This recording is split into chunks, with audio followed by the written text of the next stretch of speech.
বিসমিল্লাহির রহমানির রহিম। আসসালামু আলাইকুম ওয়া রাহমাতুল্লাহি ওয়া বারাকাতুহু। প্রিয় দর্শক শ্রোতা, আজ আমি আপনাদের সামনে আলোচনা করব মাওলা আলীর মহাশক্তিশালী দরুদ কি, যে দরুদ আমল করলে মাওলা আলীর দর্শন হয় এবং আল্লাহর সমস্ত সৃষ্টির নিগূঢ় তত্ত্ব জানা যায় এবং ফানাফিল্লা মোকামে মাওলা আলীর দর্শন হবে। এই দরুদ আমল করলে সকল সমস্যা হতে আল্লাহ মুক্ত করবেন।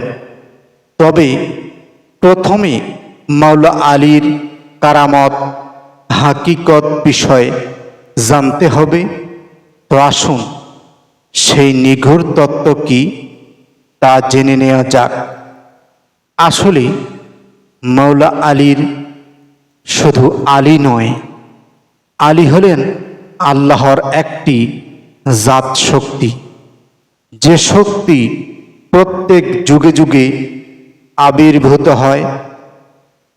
যারা সৃষ্টি ও স্রষ্টার এমন এক নিগূঢ় ও নিকটবর্তী বা কাছাকাছি হবে,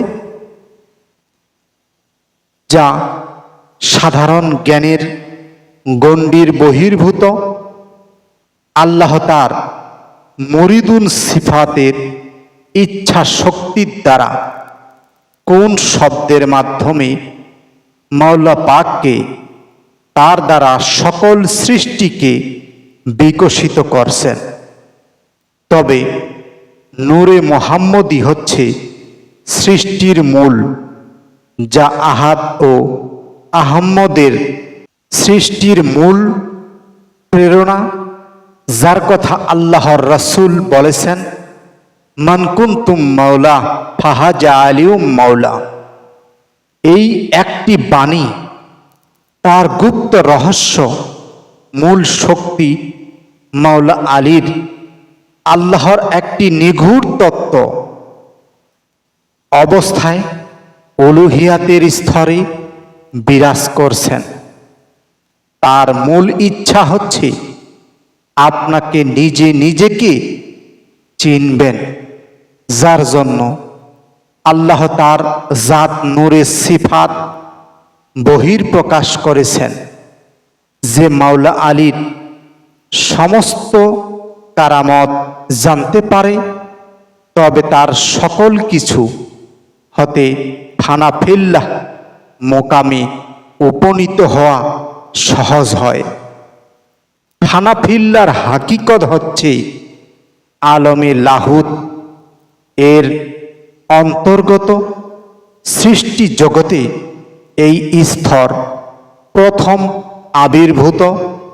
এটা আল্লাহকে উপলব্ধির স্তর। এই স্তরে সাধক ফানাফির রাসূল থেকে ফানাফিল্লার স্তরে প্রবেশ করে। এটাই মাওলা পাকের গুপ্ত রহস্য শক্তি, যা জানার জন্য গুরু মুর্শিদের কাছে যেতে হয়, যে তার নিজ অস্তিত্বকে মাওলা পাকের নামে আল্লাহর অসীম অস্তিত্বের মধ্যে বিলীন করে এবং নিজ অস্তিত্বের সব প্রকার বোধ ও চিন্তা হারিয়ে ফেলেন। তবে তখনই মাওলা এলাহিত্ব দর্শন হবে। যে আলীর নামে নিজের আমিত্বকে পরম জাতে বিলীন করবে, সে আহলে বাইয়াত পাক পাঞ্জাতনের জাতের সাথে মিলিত হতে পারবে। আল্লাহ রাসূল যখন মাওলা আলীকে গুপ্ত তালিম বা ইলহাম প্রদান করেন, তখন আল্লাহ, আলী ও রাসূল এক জাতে মিলিত হয়। তখন আলী আর আলী থাকে না, আলী তখন রাসূল রূপে পরিণত হয়। তখন আলীর জাত খোদারূপে প্রকাশ পায়। তাই বেলায়েতের বাদশাহ আলী হায়দারে আলী, কারারে আলী, মুশকিল কষা আলী, আলী জুলফিকার। তাই আমার দয়াল মুর্শিদ বলেন, আলী যার রাহাদার নাহিক জাহানে, খোদা মেরা বলা তার বৃথায় জীবনে। আলিউল্লাহর গুপ্ত রহস্য যখনই জানিবে, তখনই আলীকে নিজ নয়নে দেখিতে পাবে। তো আসুন মাওলা পাকের দর্শন যে দরুদ বা মন্ত্র আছে তা জেনে নেওয়া যাক। সেই মন্ত্র হচ্ছে বিসমিল্লাহির রহমানির রহিম। আল্লাহুম্মা আরিনি তাজাল্লিয়াকা ফি সুরাতিহি আলিয়ান। এই মন্ত্র বা দরুদ গভীর রাতে আমল করতে হবে, তার নিয়ম অনুযায়ী আমল করতে হবে, অথবা ফজর ওয়াক্ত এবং মাগরিব ওয়াক্ত আমল করতে হয়। তবে এই আমল করতে চাইলে অনুমতি নিয়ে আমল করবেন, অনুমতি নিয়ে আমল করবেন। তার হাকিকত কিছু জানতে হবে। আল্লাহ চায় তার জাতে জাত মিলিত হলে তার আর অজানা কিছু থাকে না। যে সৃষ্টি ও স্রষ্টার গভীর রহস্য জানে, সে ফানাফিল্লার মোকামে পাড়ি দিয়ে বাকাবিল্লাহ বা উলুহিয়াত মোকামে প্রবেশ করতে পারে। মাওলা আলী যখন বেলায়েত প্রচার করেন, তখনই নাহাজুল বালা কেতাবে বলা হয়েছে যে আল্লাহকে পাইতে চায় সে যেন রাসূলকে অনুসরণ করে, আর যে রাসূলকে পাইতে চায় সে যেন আলীকে অনুসরণ করে, অনুকরণ করে। আর আহলে বাইয়াত ও পাক পাঞ্জাতনকে পাইতে চাইলে আগে মুর্শিদকে পাইতে হবে, যে তার মুর্শিদকে রুহানি জগতে দেখতে পায়, যে তার মুর্শিদ রূপে ফানা হতে পারে, সে আল্লাহ হতে ফানা হতে পারে। তাই প্রত্যেক ভক্তের জন্য তার মুর্শিদ হচ্ছে বেলায়েতের রাসূল, আওলাদের রাসূল, খোদাও সে হয়। মুর্শিদকে না পাইলে আল্লাহকে চেনা নাহি যায়। আহাদ আহাম্মদ নয়তো কোনো পার্থক্য, তেমনি জাত ও সিফাতের কোনো পার্থক্য থাকে না।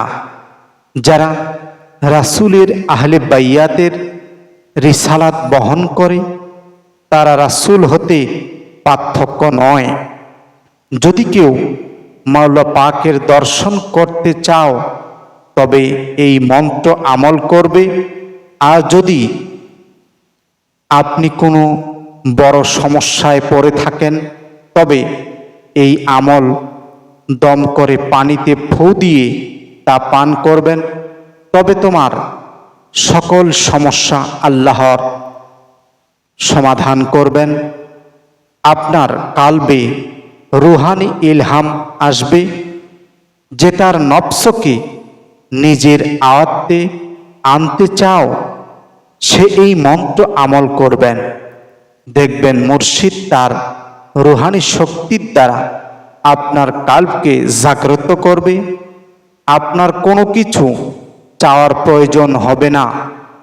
আপনি যা মনে মনে বাসনা করবেন তা ইলহামের মাধ্যমে পূর্ণ হবে। তো প্রিয় দর্শক শ্রোতা, আজ আমি আপনাদের সামনে মাওলা পাকের দর্শন বিষয় নিয়ে যে আলোচনা করলাম তা যদি আপনাদের ভালো লাগে তবে আমাদের ভিডিওটি শেয়ার করবেন এবং চ্যানেলে নতুন হলে চ্যানেলটি সাবস্ক্রাইব করবেন। আপনাদের সকলকে জানাই আন্তরিক শুভেচ্ছা।